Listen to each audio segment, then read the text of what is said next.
नमस्ते दोस्तों, मनमोहक हिंदी कहानियाँ चैनल में आप सभी का स्वागत है। आज की हमारी कहानी है नादानी की सज़ा। आपको हमारी कहानी पसंद आती है तो वीडियो को लाइक और चैनल को सब्सक्राइब जरूर कीजिएगा। सविता और संगीता का आज आखिरी पेपर था। दोपहर घर पहुंची तो उनकी खुशी देखते ही बनती थी।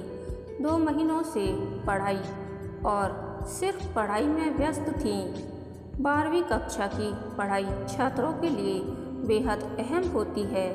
इसी कक्षा के नंबरों पर आगे की पढ़ाई निर्भर करती है। अगर नंबर थोड़े भी कम हुए तो किसी भी अच्छे कॉलेज में दाखिला नहीं मिल सकता। इसीलिए 2 महीनों से सविता और संगीता ने पढ़ाई के लिए दिन रात एक कर दिए थे। आज एक बड़ा बोझ उनके सिर से उतर गया था। आज दोनों का पिक्चर देखने जाने का प्रोग्राम था। सविता और संगीता एडल्ट मूवी देखने गईं, जिसकी उनकी सहेलियों में बहुत चर्चा थी। वे दोनों भी खुद को वयस्क मानने लगी थीं। शरीर में होते हार्मोनल बदलाव को वे महसूस करने लगी थीं। पिक्चर हॉल में जाकर देखा तो आधे से अधिक दर्शक 12वीं कक्षा के छात्र थे। पिक्चर शुरू होते ही हॉल में सन्नाटा छा गया। सबका ध्यान स्क्रीन पर था। हीरो और हीरोइन का रोमांस करना, एक दूसरे को चूमना जवान दिलों की धड़कनों को बढ़ाने के लिए काफ़ी था। पहली बार सब ऐसे दृश्य देख रहे थे। सबकी धड़कनें बेकाबू होती जा रही थीं। सभी अलग ही दुनिया में विचरण कर रहे थे। मूवी खत्म हुई तो बाहर आने वाले सब छात्रों के चेहरे देखने लायक थे। कुछ के चेहरे रोमांच से लाल थे तो कुछ मुंह नीचा किए जा रहे थे, मानो उनसे कोई अपराध हो गया हो। सविता और संगीता भी कुछ इसी भाव से भरी हुई थीं। आज रात में दोनों एक साथ ही रहने वाली थीं। दोनों सीधे घर आईं और मूवी के डायलॉग दोहराने लगीं। दोनों का हंस हंस कर बुरा हाल था। रात को खाने की मेज पर सविता के मम्मी पापा भी खाना खाने के लिए साथ बैठे। दोनों ही डॉक्टर थे और एक ही अस्पताल में काम करते थे। सविता की माँ स्त्री रोग विशेषज्ञ थी। वे बोली, आज दोनों के चेहरों पर खुशी नजर आ रही है। अब 1.5 महीना मज़े से बिताओ। जब रिजल्ट आएगा तो फिर चिंता शुरू होगी कि दाखिला कहाँ मिले। आज तुम दोनों कौन सी मूवी देख कर आईं?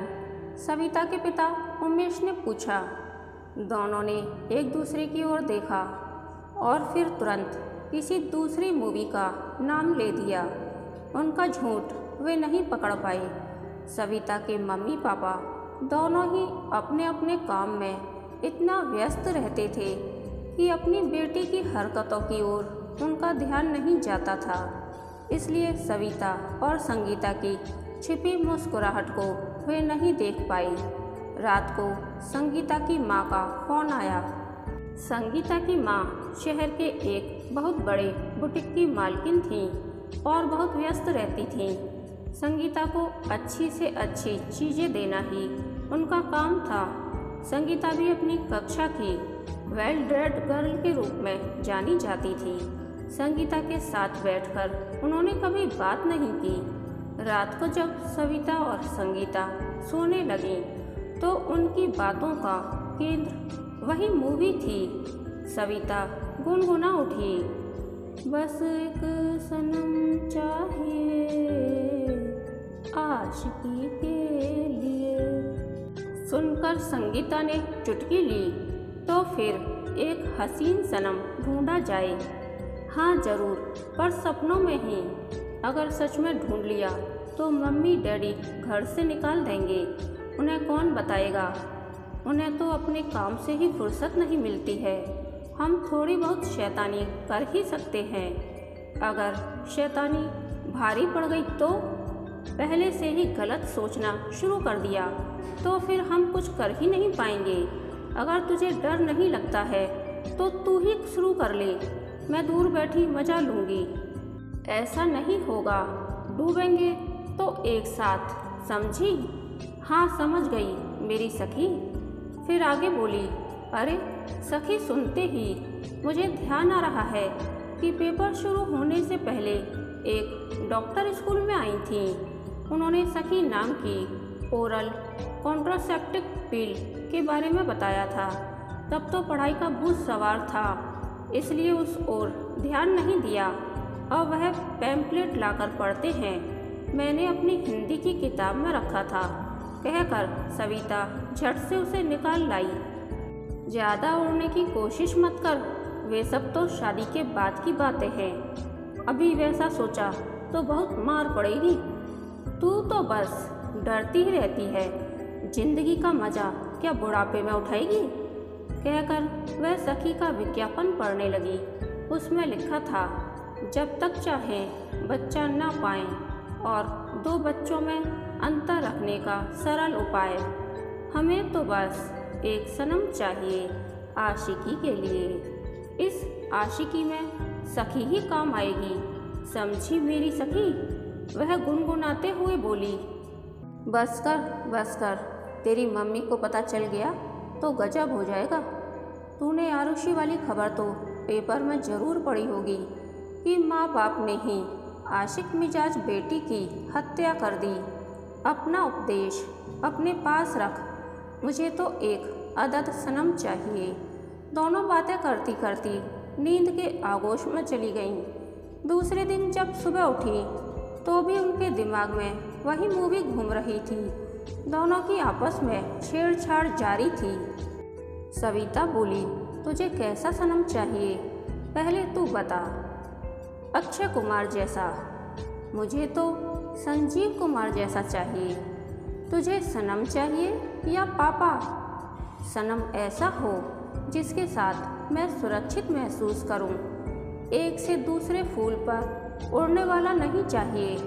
तू तो बहुत दूरदर्शिता की बातें करती है, मैं तो हमेशा से ही होशियार हूँ। तूने मुझे समझ क्या रखा है? और सुन, तुझे भी कोई गलत काम नहीं करने दूंगी। अच्छा मेरी सखी। और फिर दोनों खेल खिलाकर हंस पड़ी। दोनों की हंसी की आवाज़ सुनकर सविता के पिता डॉक्टर उमेश अंदर आए और बोले, एक दिन और छुट्टी मना लो, कल सुबह से तुम्हारी ड्राइविंग क्लास शुरू हो जाएगी। मैंने एक ड्राइवर को फिक्स कर दिया है, वह रोज़ सुबह 7 बजे आकर तुम्हें ड्राइविंग सिखाने ले जाया करेगा। सच डैडी, आप मुझे कार चलाने देंगे? आप कितने अच्छे हैं। Thank you daddy. और तुम्हारी माँ ने दोपहर में तुम्हारा नाम कुकिंग क्लास के लिए भी लिखवा दिया है। दोपहर में 1 घंटा तुम वहाँ जाओगी, शाम को 1 घंटा जिम में कसरत करोगी। वाह, आपने तो पूरे दिन का प्रोग्राम बना दिया। अब बोर होने के लिए समय ही नहीं होगा। संगीता दोपहर को अपने घर चली गई। दूसरे दिन जब ड्राइवर आया और सविता ड्राइविंग सीखने निकली तो उसकी खुशी का ठिकाना नहीं था। 1 हफ्ता बीतते बीतते वह कार चलाना सीख गई। अब उसका ध्यान ड्राइवर की ओर गया। वह बहुत ही स्मार्ट लड़का था, देखने में अक्षय कुमार से कम नहीं था। अतिरिक्त पैसा कमाने के लिए वह पार्ट टाइम में ड्राइविंग सिखाता था। अब अचानक ही उसका हाथ उसके हाथ को छूने लगा और तिरछी नज़रों से एक दूसरे को देखना शुरू हो गया। सविता अब उठते बैठते उस ड्राइवर सोनू के बारे में ही सोचती। उसने संगीता को भी फ़ोन पर बताया कि एक अदद आशिक मिल गया है, अब बस आशिकी करने की देर है। संगीता बोली, पागल मत बन, एक ड्राइवर को आशिक बनाएगी? क्यों नहीं, एक ड्राइवर आशिक क्यों नहीं बन सकता? मैं पूरे जीवन की बात नहीं कर रही हूँ, मैं तो पार्ट टाइम आशिक की बात कर रही हूँ। तू पागल हो गई है? हद में रह, तेरी मम्मी को पता चला तो मार डालेंगी तुझे। एक और आरुषि मर्डर केस बन जाएगा। मैं इतनी भोली नहीं हूँ। मेरे कारनामे की खबर मम्मी को पता नहीं लगेगी। दूसरे दिन जब तक संगीता उसके घर पहुँची तब तक सविता मनमानी कर चुकी थी। उसने अपनी मम्मी के पर्स से ही सखी पिल निकालकर खा ली थी। पिल खाने के बाद उसके हौसले बुलंद थे। आशिक के सामने जब सविता ने स्वयं समर्पण कर दिया तो फिर उसे क्यों ऐतराज होने लगा था। और फिर कार की पिछली सीट पर ही सब घटित हो गया। संगीता जब सविता के पास पहुंची तो उसे देखते ही वह सब कुछ समझ गई। अब उसने सविता को डांटना शुरू किया। बोली, यह तूने क्या किया? अगर पिल ने काम नहीं किया और कुछ गड़बड़ हो गई तो? हमें वह एडल्ट मूवी देखनी ही नहीं चाहिए थी। अच्छा, अपना भाषण बंद कर। अब तू भी जल्दी से एक आशिक ढूंढ ले। अपनी सलाह अपने पास रख। अब दोबारा तू ऐसा कुछ भी नहीं करेगी जिसे छिपाना पड़े। अच्छा, ऐसी बात है तो मैं तुझे कुछ भी नहीं बताऊंगी। सती सावित्री तू ही बन। मुझे तो जिंदगी के मज़े लेने हैं। संगीता ने चुप रहने में ही भलाई समझी। चूँकि सविता के सिर पर आशिकी का भूत सवार था, इसलिए किसी भी सलाह का असर उस पर होने वाला नहीं था। सविता ने मज़े ले लेकर संगीता को सब कुछ बताया। वह सोच रही थी कि उसने दुनिया की सबसे बड़ी नियामत पाली है, पर उसकी इन बातों ने संगीता पर कोई असर नहीं किया। वह अपनी हद में रहना जानती थी। सविता की ड्राइविंग तो पूरी हो गई थी, पर उसका सोनू ड्राइवर से मिलना जुलना चलता रहा। धीरे धीरे नए अनुभव पुराने होने लगे। अब वह सोनू से पीछा छुड़ाना चाहती थी। रिजल्ट निकलने का समय भी नज़दीक आ रहा था। उधर उसने महसूस किया कि शरीर में कुछ गड़बड़ हो रही है। इस महीने उसे नियत समय पर पीरियड भी नहीं आया। उसने 1 हफ्ता और इंतज़ार किया, फिर तो उसकी जान सूखनी शुरू हो गई। उसने संगीता को घर बुलाया और अपनी परेशानी बताई। संगीता उस पर टूट पड़ी। बोली, अब भुगत अपनी करनी का फल। बेवकूफ़ लड़की, अब ले आशिकी का मज़ा। सखी ने भी धोखा दे दिया ना, अब क्या करेगी? आंटी को पता चला तो उन्हें कितना दुख होगा। लेक्चरबाजी बंद कर और मुझे बता अब मैं क्या करूं? सखी पिल रोज़ नहीं खाई थी क्या? छोड़ इन सब बातों को। अब मुझे तू इस मुसीबत से निकाल। अपनी मम्मी को सब कुछ सच सच बता दे। वे डॉक्टर हैं, उन्हें ही पता होगा कि अब क्या करना है। मम्मी को बता दे? वाह, क्या अच्छी सलाह दे रही है। क्या और कोई डॉक्टर नहीं है? डॉक्टर तो बहुत हैं, पर कुछ गड़बड़ हो गई तो? आंटी को पता तो चलेगा ही। क्या गड़बड़ होगी? सुना है कि 10-15 मिनट में सब खत्म हो जाता है और किसी को भी पता नहीं लगता है। सुना है कई बार केस बिगड़ जाता है, तब लेने के देने पड़ जाते हैं। देख, एक गलती तो तू कर चुकी है, अब दूसरी बड़ी गलती मत कर। अपनी मम्मी को सब बता दे और वे ही तुझे इस बड़ी मुसीबत से निकाल सकती हैं। मेरी इतनी हिम्मत नहीं है, मैं मम्मी को कुछ भी नहीं बता सकती हूँ। तो फिर लिखकर सब बता दे। तुझे डांट तो जरूर पड़ेगी, पर तू सुरक्षित हाथों में रहेगी। सविता अब कुछ भी करने को तैयार थी। उसने सारी घटना कागज़ पर लिखी और माँ के पर्स में डाल दी। माँ ने जब पढ़ा तो उनके पांव तले से जैसे ज़मीन खिसक गई। उनकी बेटी ने इतनी बड़ी गलती कैसे कर ली? उनका दिमाग ही जैसे थम सा गया। पति को बताएं या छिपाएं? वे जल्दी घर आ गईं और फिर खुद को कमरे में बंद कर लिया। 1-2 घंटे बीत जाने पर वे शांत हुईं और फिर सविता को बुलाया। मॉम, मैंने आपके पर्स से सखी पिल्स निकाल कर खाई थी। उन पर एक्सपायरी डेट पड़ी थी क्या? नहीं। अब चुप रहो और अपनी नादानी की सज़ा भुगतो। मैंने कितनी ही बेवकूफ़ लड़कियों के एबॉर्शन किए हैं, पर नहीं जानती थी कि एक दिन मेरी ही बेटी इस तरह मेरे सामने आएगी। तुम्हारे अधकचरे ज्ञान ने तुम्हें मार दिया। मुझे कभी इतनी फुर्सत ही नहीं मिली कि तुम्हें सब कुछ समझाऊं। मेरे घर में मेरी बेटी इतनी बड़ी हो गई है, इसका मुझे भान तक नहीं हुआ। मैं तो अपने ही काम में व्यस्त रही। हम दोनों से ही चूक हो गई। अब दोनों को ही सज़ा मिलेगी। मैं भी सारी उम्र अपने को माफ़ नहीं कर पाऊंगी। चलो आज शाम को ही काम कर दिया जाए। आज तेरे डैडी भी घर में नहीं हैं, उनको भी खबर नहीं होनी चाहिए।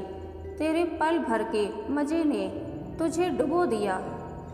माँ, मुझे माफ़ कर दो। फिर उसी शाम घर में बने क्लिनिक में एक माँ ने अपनी बेटी की गलती का निशान साफ कर दिया। शारीरिक बोझ तो चला गया था, पर इस घटना के मानसिक घाव कभी जाने वाले नहीं थे।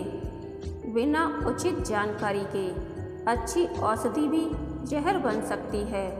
वे तो विवाहित महिलाओं को ही समझाती थीं कि जब तक ना चाहो संतान ना पाओ, या बच्चों की आयु में अंतर कैसे रखें। स्कूल कॉलेज की छात्राएं इसका दुरुपयोग करेंगी, ऐसा तो उन्होंने कभी सोचा ही नहीं था। बंदर के हाथ में उस्तरे जैसा काम उनकी बेटी के जीवन में इन पील्स ने किया था। उनकी बेटी जैसी उन्मुक्त और न जाने कितनी लड़कियों ने इन पील्स का दुरुपयोग किया होगा। जीवन में ज्ञान के साथ साथ विवेक की भी ज़रूरत होती है। विवेक को केवल माता पिता ही सिखा सकते हैं। वे तो अच्छी माँ साबित नहीं हुई। उन्होंने काम की अधिकता के कारण कभी बेटी के पास बैठकर उसे उचित अनुचित का ज्ञान नहीं दिया। आज बेटी की गलती में वे भी अपने आप को बराबर का भागीदार मान रही थीं। इसीलिए वे सविता को डांट भी नहीं पाईं, बस मन मसोस कर रह गईं। वह बैठी बैठी यही सोच रही थी कि हर लड़की की माँ अपनी इस जिम्मेदारी को समझे कि मैं एक बेटी की माँ हूँ और अपनी बड़ी होती हुई बेटी को सही और गलत का फ़र्क समझाए और सही रास्ता दिखाए। कहानी के अंत तक बने रहने के लिए धन्यवाद। यह कहानी आपको कैसी लगी, प्लीज़ कमेंट करके बताइए।